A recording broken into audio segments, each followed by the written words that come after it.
in history, how to attempt source-based compulsory questions, how to manage time in paper, methodology to attempt paper, 5 W's and 1 H of history.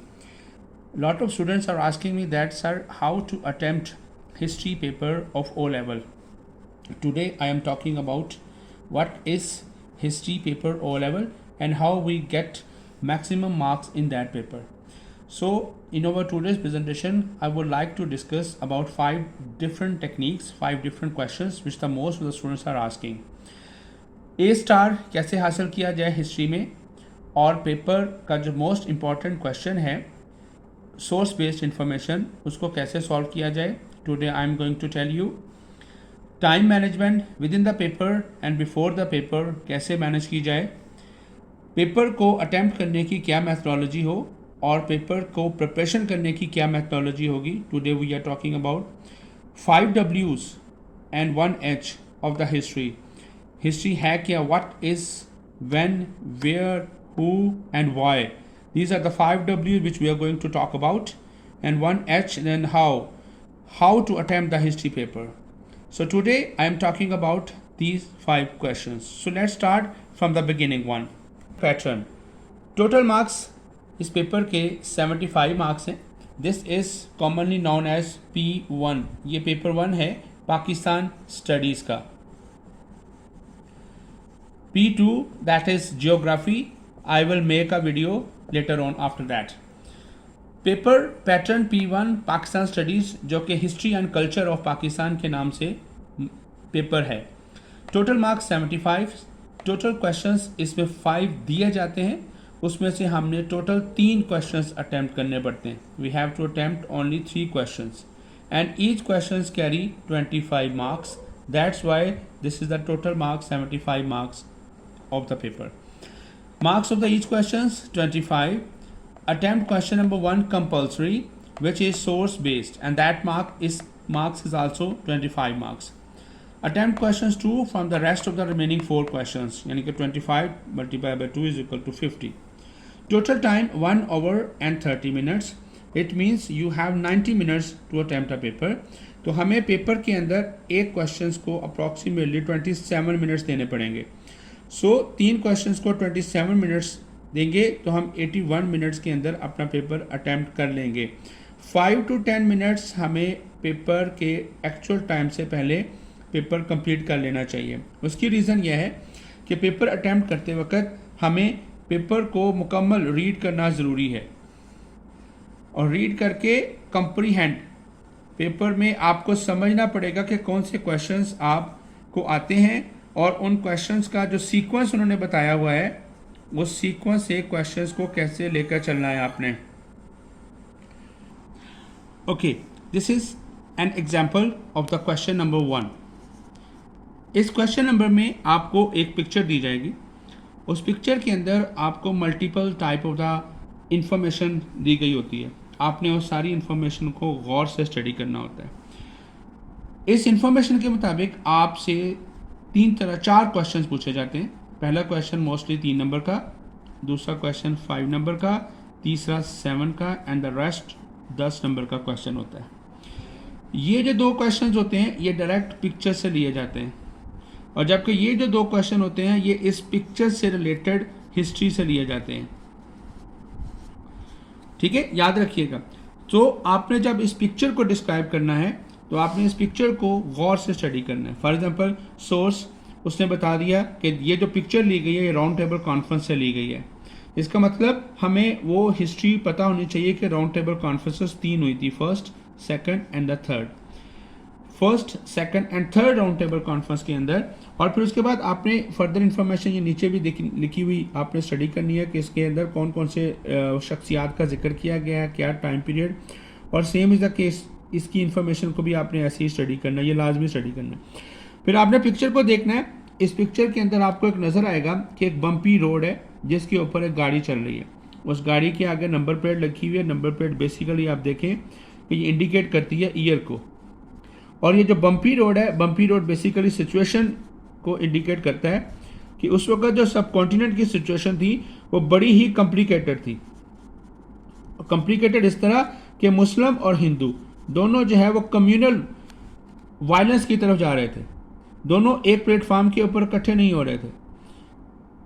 Muslim league अगर किसी platform पर उनकी favour कर रही थी तो हिंदू उसके अगेंस्ट होते थे। इसी तरह फर्स्ट राउंड टेबल कॉन्फ्रेंस में भी ऐसा ही हुआ कि उन्होंने शमूलियत इख्तियार नहीं की कांग्रेस ने।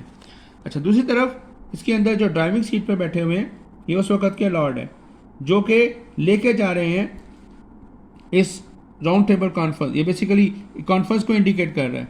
तो आपने ये देखना है हु इज़ द पर्सन, उसके बैकग्राउंड में क्या चीज़ इंडिकेट हो रही है, टायर जो है टायर की सिचुएशन क्या है, और ये जो गाड़ी है ये किस चीज़ को रिप्रेजेंट कर रही है, ये नेम प्लेट क्या है, और ये सारी सिचुएशन क्या है। सो इसके मुताबिक वो आपसे क्वेश्चन करेगा और आपने फिर आंसर लेना है। याद रखिएगा ये जो चीज़ें इसके अंदर इंडिकेट की गई हैं वो इंडिकेट किसी न किसी हिस्ट्री के इवेंट के साथ रिलेट करेंगे जी। अब ये जो रोड है दैट इंडिकेट्स कि सिचुएशन उस वक्त काफ़ी ज़्यादा डिस्टर्ब थी और आउट ऑफ कंट्रोल थी। तो गाड़ी ऐसे रोड के ऊपर जब चलेगी तो गाड़ी को भी खतरा लाहक हो सकता है। इसका मतलब क्या है कि राउंड टेबल कॉन्फ्रेंस के जो कंट्रोल होगा वो ड्राइवर के पास था और ड्राइवर ही तमाम इंडियंस को गाइड कर रहा था कि आपने किस तरफ को जाना और कैसे जाना है। और ये ड्राइवर है जब चाहे ब्रेक लगा सकता था, इसका मतलब जब चाहे वो राउंड टेबल कॉन्फ्रेंस को स्टॉप कर सकता था, जब चाहे उसको कंटिन्यू कर सकता है।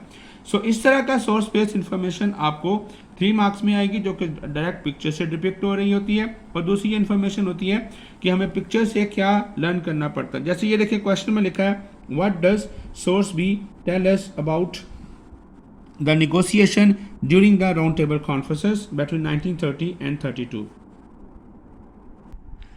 सिमिलरली ये एक और सिचुएशन देखें। इस सिचुएशन के अंदर देखें one person is sitting on the chair and the other person does not have a chair.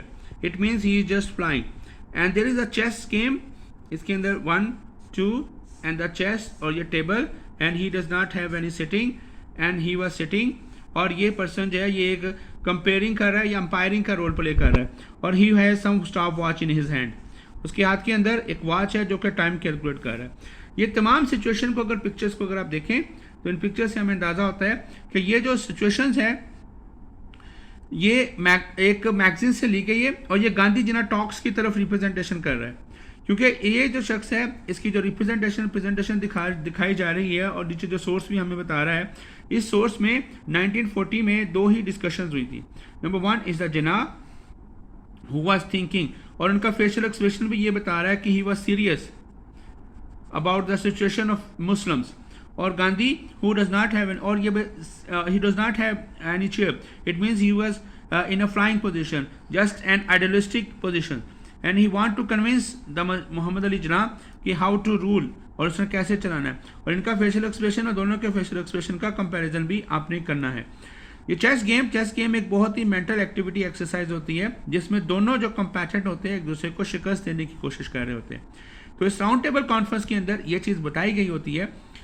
इस राउंड टेबल मैं कह रहा हूँ इसमें जो चेस की गेम के अंदर 2 कंपैटेंट्स दिखाए गए हैं। उस वक्त ये चेस की गेम बेसिकली सिचुएशन है इंडिया की उस वक्त की और उसमें गांधी और जिन्ना दोनों की सेपरेट आइडियोलॉजी सेपरेट मूवमेंट की तरफ दोनों जा रहे थे। जिन्ना जो है वो क्विट इंडिया मूवमेंट पर बिलीव करता था लेकिन इस हद में कि पहले वो डिवाइड करें देन क्विट, जबकि गांधी कह रहा था विदाउट डिवीजन सब कॉन्टिनेंट को छोड़कर चले जाएं, ब्रिटिश को कह रहा था। और ब्रिटिश जो है वो टाइम फ्रेम दे रहा था कि 1944 का टाइम फ्रेम था जिसमें ये दोनों टॉक्स चल रही थी।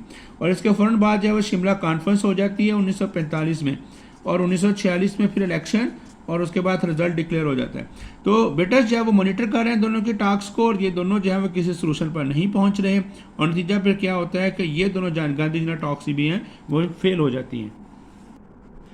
Okay, history is not story, याद रखिएगा। स्टोरी इस सेंस में हो सकती है when you memorise the sequence of events.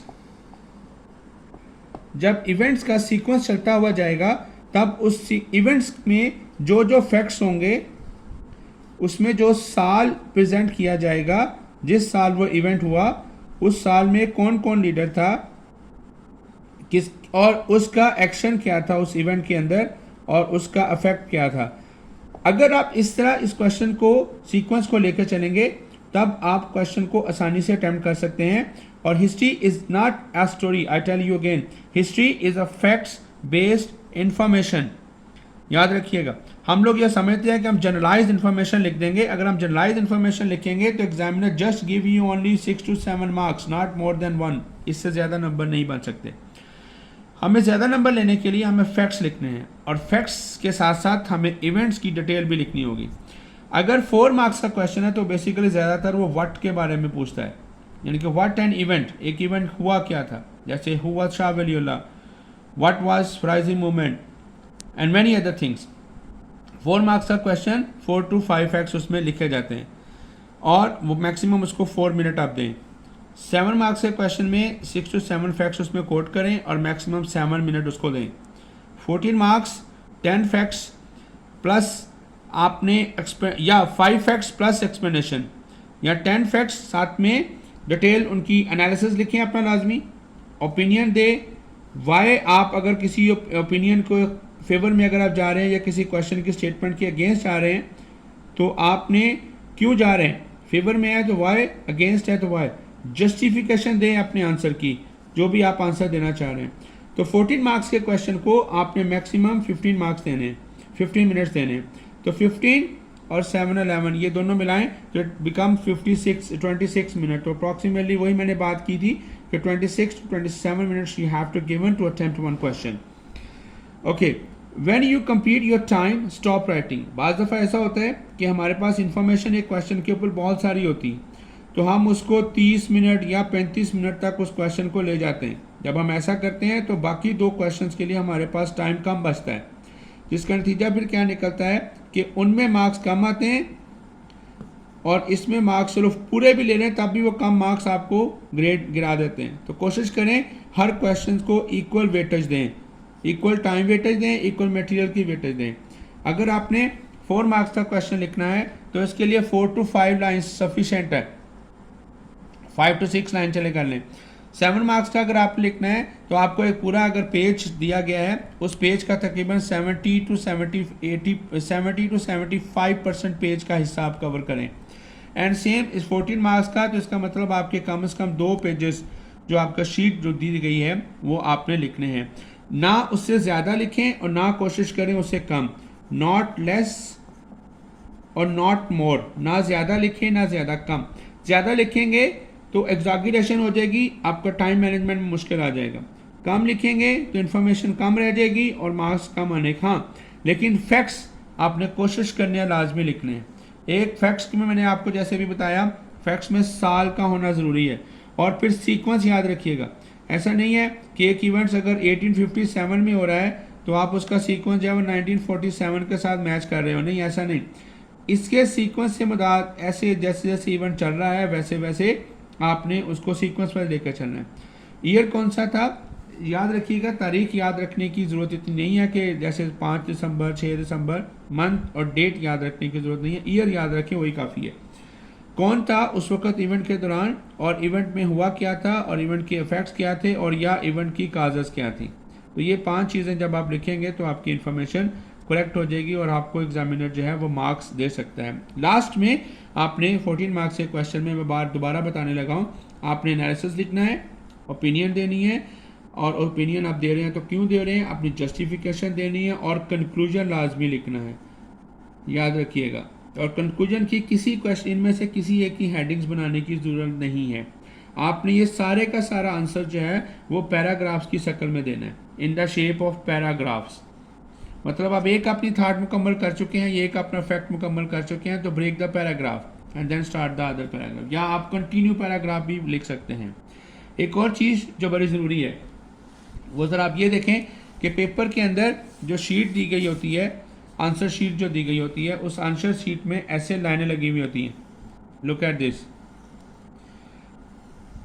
उन लाइनों में यहाँ पे स्पेस खाली छोड़ी हुई होती है, तो कोशिश करें आप जब इंफॉर्मेशन लिख रहे हो तो इस लाइनों के अंदर अंदर अपने डाटे को पुट करें, इससे बाहर जाने की कोशिश ना करें, क्योंकि अगर ये डॉक्यूमेंट स्कैन करना पड़ गया तो जो स्कैनर है वो इसके अंदर की इंफॉर्मेशन को स्कैन करेगा, रेस्ट ऑफ द इंफॉर्मेशन फिर वो रह जाती है।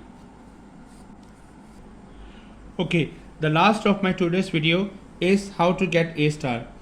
बेटा हिस्ट्री में याद रखिएगा 2 रिकमेंडेड बुक्स हैं, जो मैं पढ़ाता हूँ, नाइजल कैली और नाइजल स्मिथ की। जो नाइजल कैली की बुक है ये मोस्ट ऑथेंटिक मैं इस एंगल में कहूँगा क्योंकि इसके अंदर लॉन्ग क्वेश्चंस को कंप्लीट डिटेल के साथ अटेम्प्ट करने का मौका मिलता है। किसी भी इवेंट की हिस्ट्री और उस इवेंट का हर कंप्लीट इन्फॉर्मेशन इसमें मिलती है, जबकि नाइजल स्मिथ में आपको information in a very short and limited format में मिलती है। इसलिए मैं स्टूडेंट्स को रिकमेंड करूंगा कि वो नाइजल कैली से अपनी स्टडीज़ का आगाज़ करें। दूसरी बात, आपने अपनी स्टडीज़ के लिए नोट्स लाजमी इख्तियार करने हैं। अगर आप किसी मेंटोर से, किसी टीचर से अगर आप पढ़ रहे हैं तो आपने उनके नोट्सों को लाजमी कोशिश करनी है कि टीचर जो है वो आपको डिक्टेट करवाए क्लास के अंदर और आप लिखें। जितना मैक्सिमम आप लिख सकते हैं, लिखने की प्रैक्टिस होगी आपकी, उतना ही आपका ए ग्रेड आने के चांसेस 100% बढ़ जाते हैं। लेकिन लिखा आप तब भी सकते हैं जब आपकी मैक्सिमम रीडिंग हो। So reading, writing, then test करें खुद को और फिर री राइट करें। RWTR स्ट्रेटजी यानी कि पहले रीड करें फिर आप लिखें नोट्स की शक्ल में लिख लें या बुलेट्स की शक्ल में इंफॉर्मेशन लिख लें। जैसे मैंने स्टूडेंट्स को अपने को स्लाइड्स दी हैं मल्टीमीडिया की स्लाइड्स दी हुई हैं पावर पॉइंट की, तो बच्चे उससे इंफॉर्मेशन ले लेते हैं। फिर मुझे टेस्ट देते हैं, मैं टेस्ट उनको रीचेक करता हूँ, रीचेक करके उनको कमेंट्स देता हूँ, कमेंट्स देके वो दोबारा रीटेस्ट देते हैं, फिर रीटेस्ट देके उनकी इंफॉर्मेशन जो है वो मैच्योर होती जाती है जैसे इसको टेस्ट देते जा रहे हैं। आप अपने तमाम इवेंट्स की, जैसे मुगल एम्पायर से लेकर फर्स्ट सेक्शन के अंदर जितने चैप्टर्स बनते हैं उनकी सीक्वेंस वाइज टाइमलाइन बनाएं। कौन सा इवेंट कब हुआ था, कैसे हुआ था, क्या रिजल्ट आया था, सब चीज़ लिखें उसमें।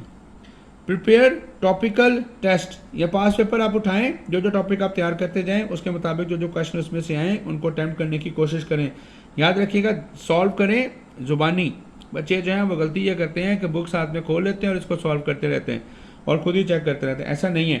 अब मार्क्स स्कीम से नो डाउट के मार्क्स स्कीम हेल्पफुल है, लेकिन अगर आप मार्क्स स्कीम को देखें तो वो खुद कहते हैं ये 70 to 80% इन्फॉर्मेशन है, 100% ये इन्फॉर्मेशन फिर भी नहीं है। तो उसके लिए आपको अपने मेंटोर से रब्ता करना पड़ेगा 100% के लिए। जब आप टॉपिकल की तैयारी कर लें फिर आप हिस्ट्री के जो 3 सेक्शन बने हुए हैं, सेक्शन 1, फिर उसके बाद सेक्शन 2, फिर उसके बाद सेक्शन 3, आप अगर देखें तीनों के तीनों सेक्शन के अंदर फर्स्ट सेक्शन में आपको मुगल एम्पायर से लेकर सर सैयद अहमद खान और प्लस लैंग्वेजेस वाला चैप्टर मिलेगा। सेक्शन नंबर 2 में आपको Pakistan movement, struggle for independence मिलेगी, यानी कि 1905 से लेकर आपको 1947 तक। सेक्शन 3 में आपको पोस्ट पार्टीशन यानी कि पाकिस्तान बनने के बाद 1947 से लेकर 1998 तक का पोर्शन मिलेगा। मैं नेक्स्ट वीडियो में आपको बताऊंगा कि हर टॉपिक के अंदर कौन कौन से, आज सेक्शन के अंदर कौन कौन से इंपॉर्टेंट क्वेश्चंस हैं और कौन कौन सी जो है वो इंपॉर्टेंट सोर्स बनेंगे, वो मैं नेक्स्ट वीडियो में आपको बताऊंगा। उसके बाद सेक्शन वाइज टेस्ट दे दें। जब आप टॉपिकल टेस्ट दे देंगे, टॉपिकल टेस्ट के बाद आपके सेक्शन वाइज, सेक्शन 1 में पूरे 5 चैप्टर का टेस्ट दें, फिर उसके बाद सेक्शन 2 का दें और फिर उसके बाद सेक्शन 3 का, देन फुल सिलेबस का टेस्ट। फिर उसके बाद जो थर्ड स्ट्रेटजी होगी, मतलब पहली स्ट्रेटजी आपकी क्या होगी कि आपने टॉपिकल वाइज टेस्ट देने, दूसरी स्ट्रेटजी सेक्शन वाइज, तीसरी स्ट्रेटजी आप फुल सिलेबस वाइज, और साथ जब आप ये सारा कंटेंट करते रहेंगे तो आपकी जो फैक्ट्स हैं वो मेमोराइज होते जाएंगे और आप मैक्सिमम टेस्ट, री राइट और री चेक और अपने टीचर के साथ कमेंट शेयर करते रहें, तो I give you guarantee you will get A star 100%. So that's all. If you need any information about any kind, this is my contact number, WhatsApp number 0334 0745 884. You can give me a comment. I will definitely make another video in which I will tell you which questions are most important for your current O-level examination. Jazakallah, Allah Hafiz.